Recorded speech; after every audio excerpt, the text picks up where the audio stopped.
Jesus, lig van my geloof, U is vol genade, waarheid, U my heiland Heer en hoof. Ons toetrede lied is volgens 79, strofes 1 tot 5, genade, so oneindig groot, gee U o Heer vir my.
Stuur nou die lig en stuur die waarheid. Laat dit my lei na die heilige woning. Ek sal U loof, my helper en my God. Geliefdes, gelukkig en bevoorreg is mense wat hartseer is, want God sal by hulle wees en God sal hulle moed gee. Amen. Dan moet ek juig my redder en my God. Hoe groot is U? Hoe groot is U? Want deur die hele skepping klink dit saam. Hoe heerlik Heer U grote naam. Psalm 464, strofes 1, 3 en 4.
Dink oor hierdie geloofsbelijdenis na en bely dit in jou hart saam en leef dit in die lewe.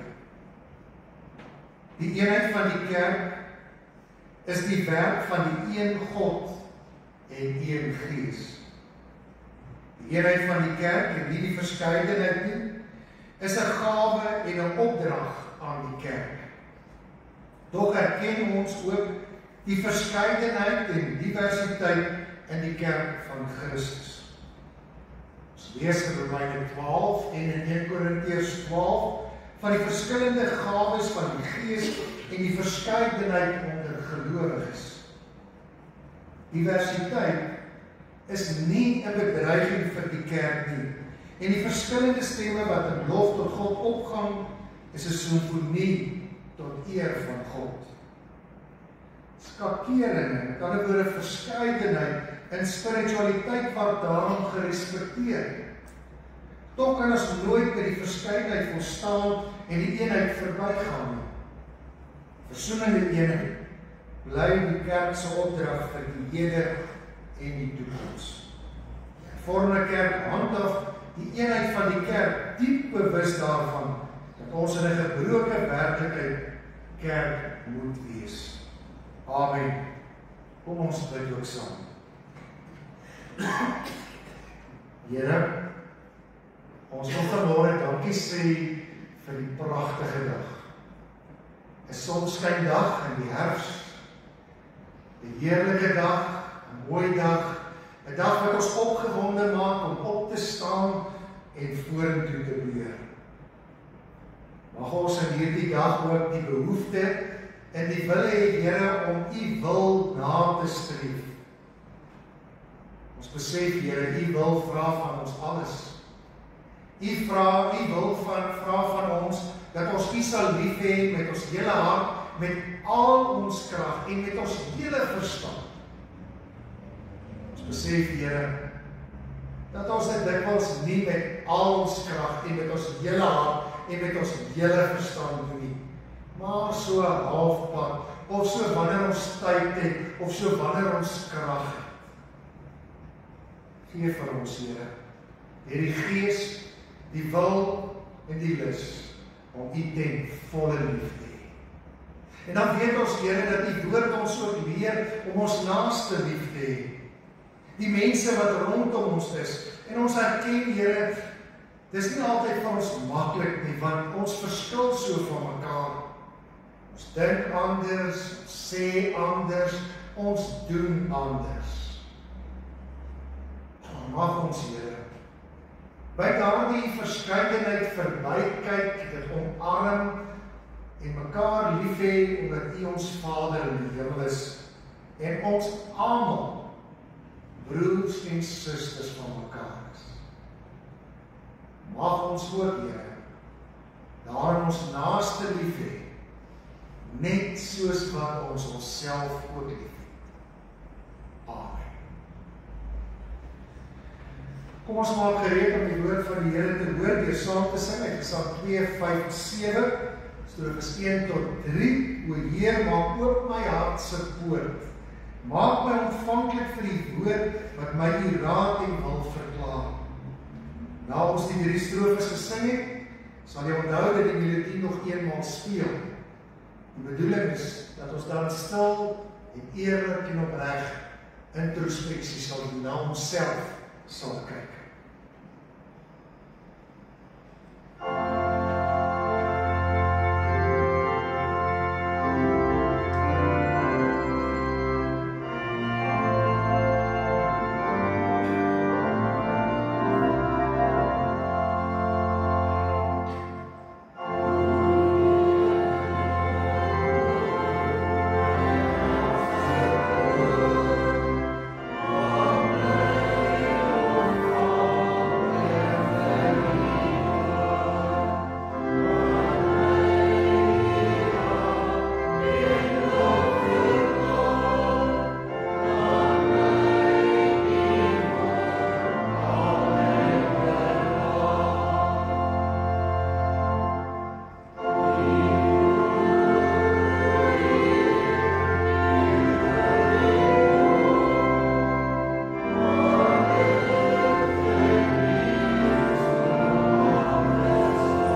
Dit is die derde Lydingssondag en ons bevind ons in die 40 dae voor Jesus se kruisiging, graf en opstanding.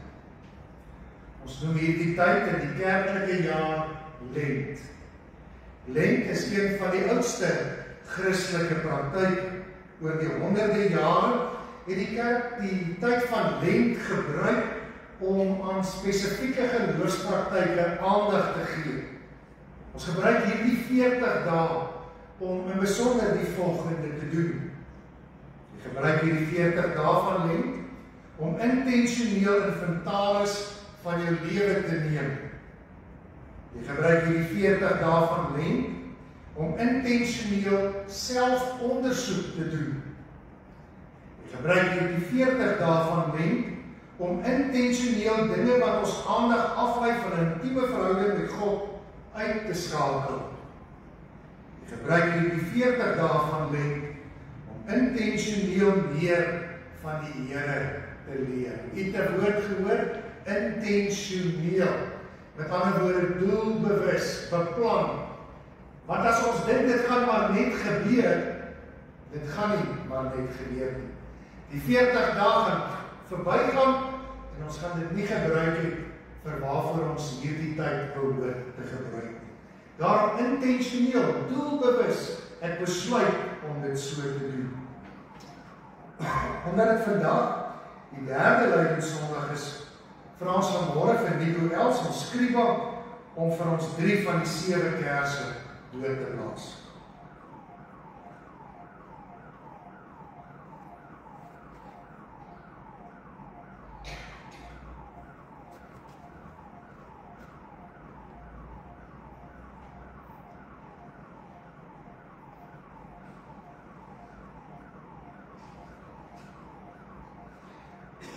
Vir vandag se doel gaan ons weer meer van die Here van die kerk leer en ook van die kerk van die Here.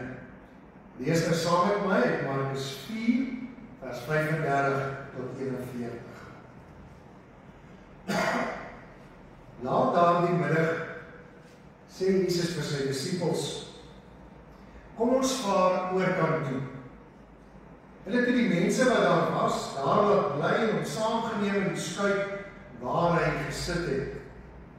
Daar was ook nog ander skuitery. Skielik het daar 'n groot storm losgebars en die golwe het in die skuit geslaan sodat die skuit daar begin vol word het. Jesus het op die bank in die agtersteewe gelê en slaap. Hulle maak hom toe wakker en sê vir hom: "Meneer, gee jy dan nie omdat ons vergaan nie?" Toe staan hy op, straf die wind en sê vir die see: "Hou op, bedaar." Die wind het gaan lê en daar het 'n groot stilte gekom. Toe sê hy vir hulle: "Waarom is julle bang? Het julle nog steeds nie geloof nie?" Hulle is met groot ontzag vervul en het vir mekaar gesê: "Wie kan hy tog wees dat selfs die wind en die see hom gehoorsaam?" Ons lees tot sover. Hier het erken as presies dieselfde teksgedeelte van Laas Sondag. Laas Sondag het daar 'n spesifieke gedeelte uitgespring na my toe en my besig wees met die teks of die teks het besig wees met my. Meneer, gee dan nie om dat ons vergaan nie. Maar hierdie teks het in my bly woel, en my bly werk. En ek het soos enige mens gewonder, maar wat dan as die Here die storm nie dadelik stil maak? In hierdie geval het hy opgestaan en die storm dadelik op bedaring gebring en daar was stilte. Maar wat as die Here soms in sy almag besluit om die storm nie dadelik stil te maak? Wat dan? Sê nou maar, die Here maak hierdie storm wat die kerk nou tref ook nie dadelik stil nie. Wat dan? As gewone mens dink ek ons verwag hier 'n maklike antwoord. 'n kitsoplossing. 'n deurry oplossing. Ek wil nou vra en dit moet nou gebeur. Soms gebeur dit nie. En wat dan? En wanneer 'n mens besig is met die teks en met die Bybel, dan leer ons dat ons moet opstaan, intentioneel, doelbewus, ek moet 'n besluit neem, opstaan en op 'n manier aangaan met my lewe in die storms. In daardie tyd bring God uiteindelik die uitkoms en die vrede. Laas Sondag het ons by dieselfde teksgedeelte stil gestaan en ons het met mekaar gepraat oor die storms in die lewe en dit het ons geraak en dit het ons getref want ons het dit erken. Die storms in ons eie lewe. Ons het ook gepraat oor die storms in die lewe van die kerk, wat na Tom Rainer se mening nou opgegradeer is na 'n tsunami. Vandag wil ons nie weer op die storms fokus nie. Ons ken hulle en ons het in die week wat verby is baie daaroor nagedink en ons het daaroor gepraat en ons het sommer oor ons eie persoonlike storms gedink, gepraat en gewonder. Vandag wonder ons 'n bietjie verder af op die geloofspad. Sê nou die Here, maak nie die storm in my lewe dadelik stil nie. Wat dan? Sê nou die Here, maak nie die storm wat dreig om die kerk te oorweldig dadelik stil nie. Wat dan? Almal van ons kan vandag getuig dat die Here al in ons lewe en in ons bestaan van die kerk stormstil gemaak het. Maar ek dink dit trek almal van ons sal kan getuig van tye toe die Here die storm nie dadelik stil gemaak het. Hoe dan nou? Ons eerste reaksie, wanneer die storm nie dadelik stil gemaak word nie, wanneer die Here eintlik nie dadelik luister na my as ek vra maak die storm stil nie, is om homself jammer te kry. Maar hy sien nou wat toe kyk ons na onsself. Dan vra ons ook, wanneer ons onsself so jammer kry, maklike klomp vrae. Ons raak negatief, en as ons so negatief is, dan beland ons uiteindelik in die dryfsand van selfbejammering. Selfbejammering is dodelik. 'n Mens kan van selfbejammering in 'n donker gat geestelik, emosioneel, ja en selfs fisies doodgaan. Hoe dan anders? As volgelinge van Jesus Christus behoort ons nou terug te gaan na die woord van God, die Bybel. Ons behoort in hierdie lydenstyd, hoor ons wat se tyd van, is dit van Jesus?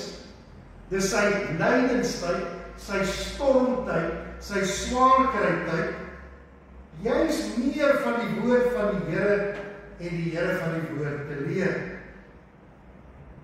Daar is in die Bybel soveel persone wat ten spyte van die storms in hulle lewe steeds opgehou het en aangegaan het met die lewe. Abraham, Isak, Jakob, Moses, Josef, Nehemia, Jeremia, Job, Paulus, Timoteus, Lukas, Johannes en sommer baie meer ander karakters. Op hierdie stadium van my persoonlike lewe staan Paulus vir my uit. Miskien omdat ek onlangs die voorreg gehad het om op sy voetspore deur Klein-Asië te kom toer. Paulus is die man wat 3 lang en gevaarlike reise vir die koninkryk van God aangepak het. Hoor jy mooi, 3 lang en gevaarlike reise te voet. Wil jy weet hoeveel? 16.000 kilometer te voet vir die koninkryk van God. Met al die storms wat in daardie tyd plaasgevind het. Ek gaan vir u lees uit 2 Korintiërs 11 van die storms wat Paulus op hierdie 16.000 kilometer te voet deur 'n bitter moeilike wêreld en tyd moes gaan. Paulus skryf, ek was meer kere in die moeilikheid. Ek was meer kere in tronke. Nie omdat hy 'n krimineel is nie. Omdat hy die evangelie verkondig. Omdat hy doen wat God van hom verwag, langtyd in tronke, is storm. Ek is uit mekaar geslaan. Ek is mishandel, fisies, vir die evangelie. Ek het baie kere die dood in die oë gekyk, sê hy. Die Jode, met ander woorde sy eie mense, het my 5 keer 39 houe geslaan. Broers en susters, hierdie 39 houe is nie maklik. Elkeen van die ouens wat hierdie houe geslaan het, wou bekend staan as die beste slaaner in die wêreld.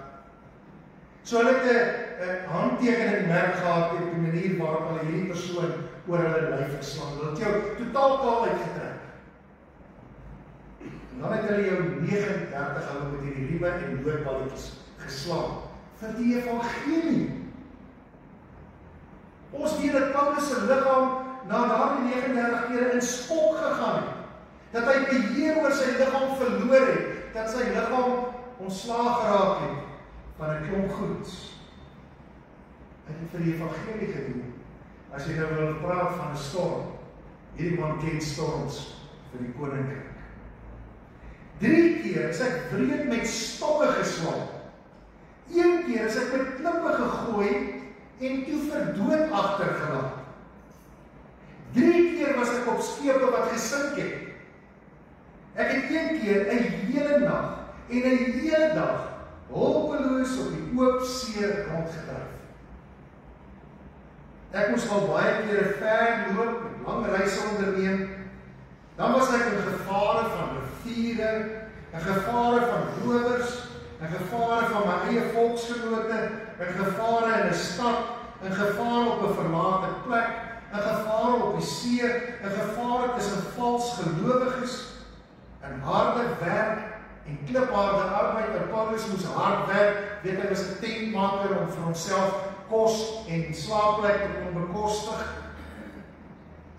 En baie nagte sonder slaap deurgebring. Hy het baie honger gekry en hy was baie keer dors. Hy het lang tye sonder kos gegaan, in koue en 'n tekort aan klere gehad. En behalwe al hierdie swaar kry, sy was daar ook nog baie daaglikse verantwoordelikhede as gelowige. Ek praat van my bekommernis oor al die geloofsgemeenskappe, my bekommernis oor al die gemeentes, oor al my broers en susters in die geloof. Paulus ken storms. Dan was daar natuurlik ook Jesus. Dan kan die storms in sy kort lewe hier op aarde. Hy word sommer gebore in 'n stal, in 'n dier se drinkbak neergelê. Hy word later in sy lewe gevange geneem. Hy word verhoor, onregverdig, word daar gelieg en stories oor hom aangedra. En waarhede word verbuig sodat hom skuldig kon bevind. Hulle verneder hom. Valse beskuldigings word gebring. Hulle slaan hom. Hulle slaan 'n doringkroon in sy kopvel in. Spyker hom aan 'n kruis vas. Hy sterf. Ja, Jesus ook die storms van hierdie aardse lewe geken.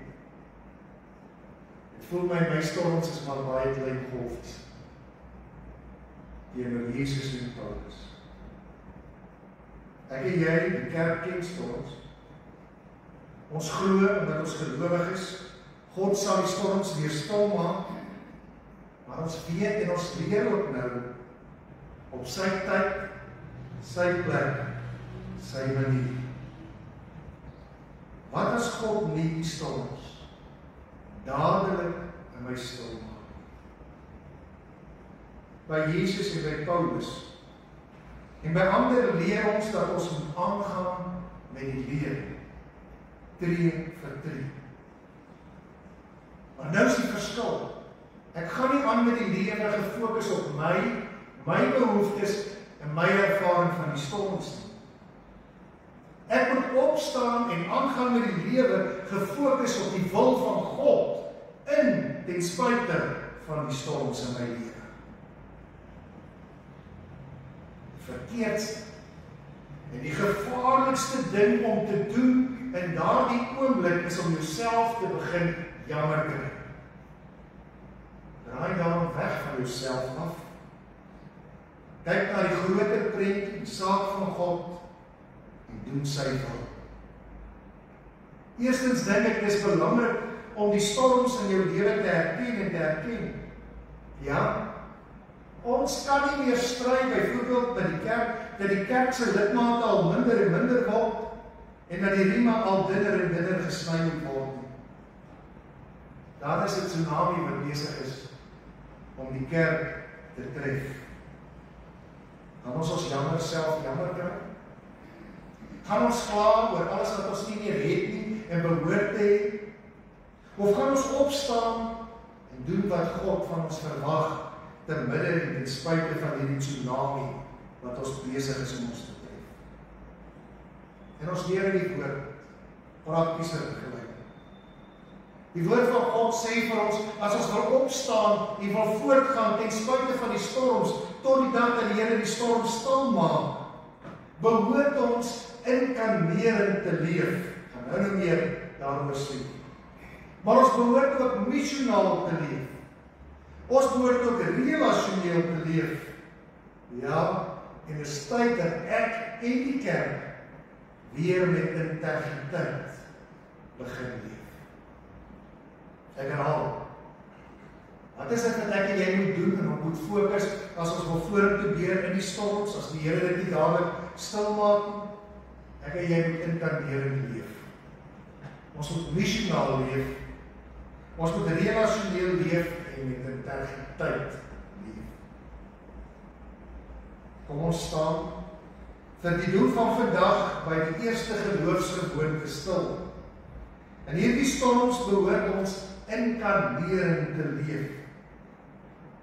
En met hierdie groot woord inkarnerend wil ek net eintlik sê ons moet ten minste en ten midde en ten spyte van die storms in ons kerkse bestaan, ons eie bestaan, meer soos Jesus word. Inkarnerend, ons moet meer soos Jesus word. Nie net in woorde nie, nie net in preke nie, maar in die alledaagse lewe.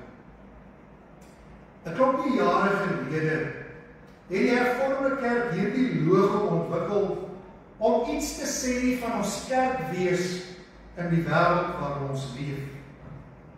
Dit is 'n logo wat Jesus uitbeeld waar hy sy disippels se voete was. Nou is dit belangrik dat ons nie hier so seer oor die fisiese voetwassing moet stil staan en vashaak nie, maar eerder op die simbool daarvan as 'n simbool van ons diensbaarheid, ons bereidheid tot diensbaarheid.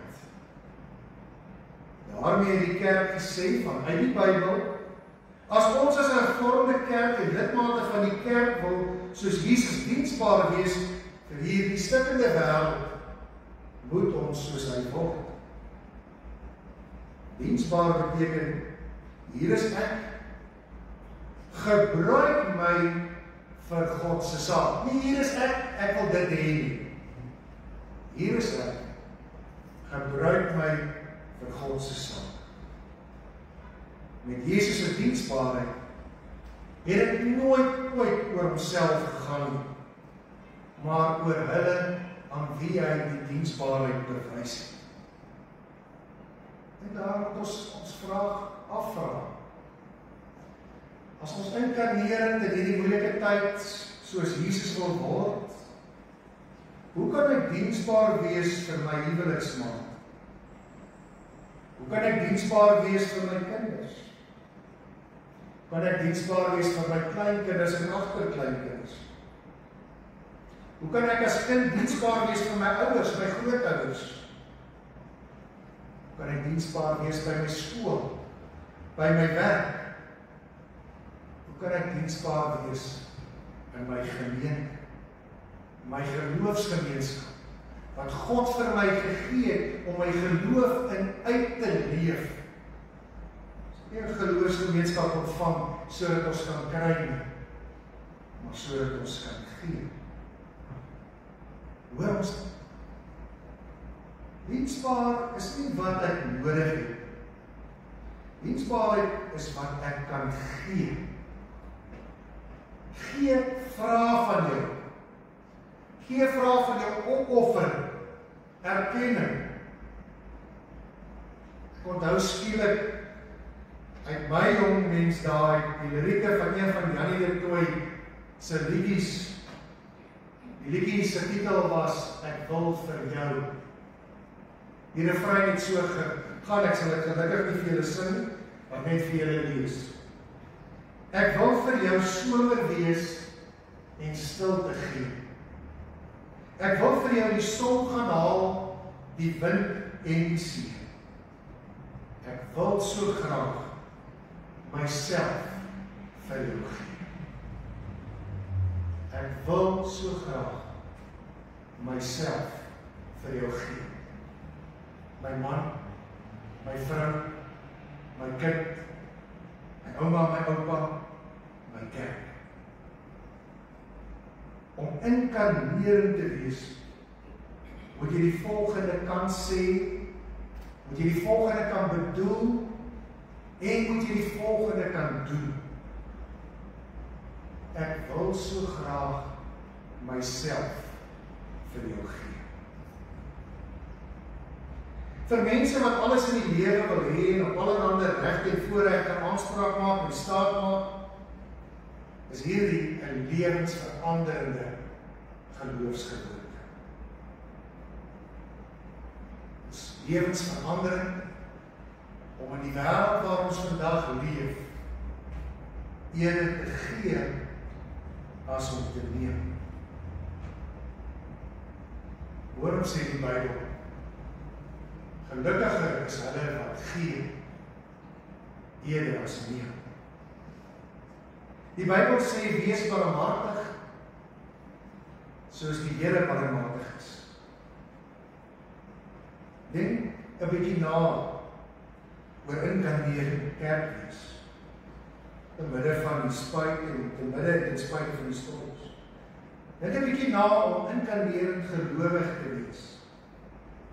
Dink byvoorbeeld na oor Jesus se liefde. Sy insluitende liefde. Ons wil lief hê wie ons wil lief hê en die ander wil ons uitsluit. Jesus se liefde was insluitend. As ons inkarnerend is, moet ons sy insluitende liefde aanleer. Dink 'n bietjie na oor sy vergifnis, oor sy vrede, oor Jesus se verdraagsaamheid, oor Jesus se blymoedigheid, sy vriendelikheid, en al die ander eienskappe. Ek en jy in hierdie wêreld behoort te wys, terwyl die storms in ons moet. Wat gaan ons doen? As die Here die storm in my lewe en in die kerk nie dadelik stil maak nie, ons gaan begin hard werk. Ons gaan opstaan. Ons gaan wegkyk van onsself af na die groter Godsdoel. Ons gaan aan hierdie storm getuisterde samelewing Jesus voorleef. Gisteraand kyk ek in Elisabeth na 'n televisieprogram van een van ons gunsteling sangeresse. Sy vertel dieselfde verhaal. Sy vertel 'n verhaal om van 8-jarige ouderdom af aan kompetisies deel te neem om gesien te word en nooit raak gesien te word. Sy vertel van aanhou en haar geloof om 'n kind van Jesus te bly deur hierdie tyd. Sy vertel hoe die Here uiteindelik eers in haar 28ste jaar, toe sy 28, die storm stil gemaak. Vandag kyk sy terug. En sy sê vir die Here dankie. Ook selfs vir daardie storms in haar lewe. Want sê sy, dit het haar die sterk gelowige mens gemaak wie sy vandag is. Niemand sê dit gaan maklik wees. Dit gaan nie. Kom ons vat mekaar se hand. Kom ons vat die Here se hand. Kom ons leef uit opregte dankbaarheid. Soos Paulus met ons inkarneer in Jesus. En dis wat Paulus gedoen het. Hy het vir die stikkende wêreld in daai storms van hom gewys wat Jesus sou doen. Ek kan dink hoe hy inkarneer in Jesus is. Hy sit in 'n gat onder die grond in 'n tronk vir sy geloof. Uit mekaar geslaan, sonder 'n draadklere, voete in blokke, uit mekaar gespalk, honger, koud, dors, seën. En hy begin sing. Prys die Here. Ek herhaal, prys die Here. Weet jy wat gebeur? Omdat hy inkarneer in daardie dankbaarheid het, die tronkbewaarder en sy hele huisgesin kom op grond, nie van 'n preek van Paulus, op grond van Paulus se voorbeeld van hoe Jesus sou leef tot bekeer. Die koninkryk van God groei. Miskien, ek weet nie, sukkel die koninkryk van God om in die wêreld vandag te groei, omdat die kinders van God nie meer werklik Jesus aan die wêreld voorleef. Amen. Kom ons bid saam. Here, ons haak baie dikwels by die storms vas. Jy weet, jy ken ons as mens.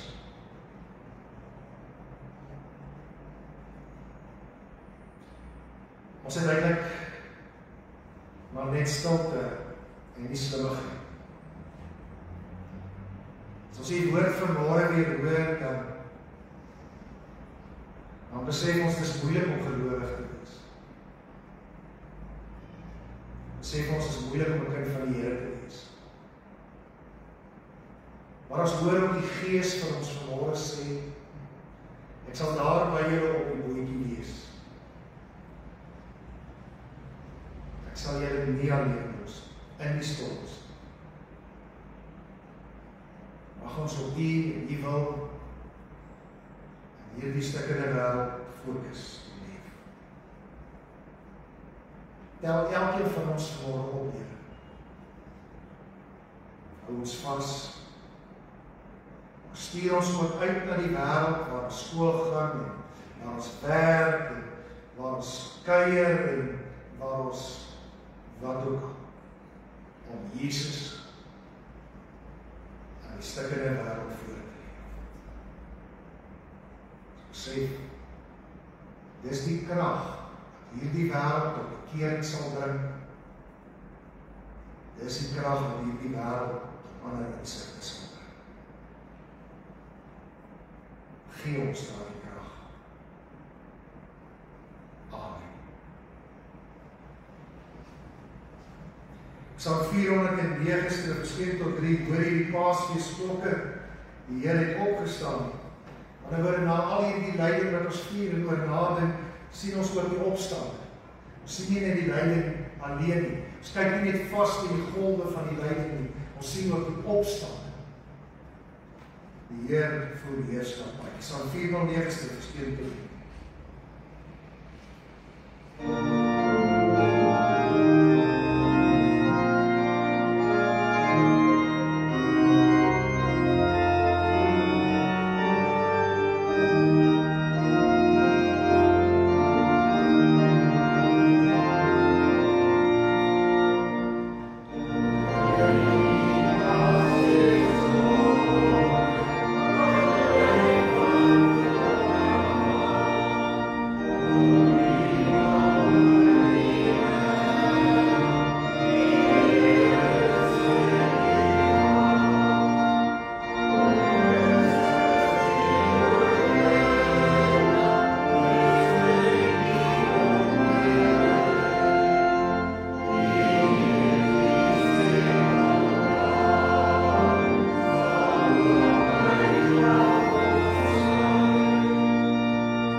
wat ons vandag hier ontvang het, behoort ons in die wêreld daar te gaan uitleef.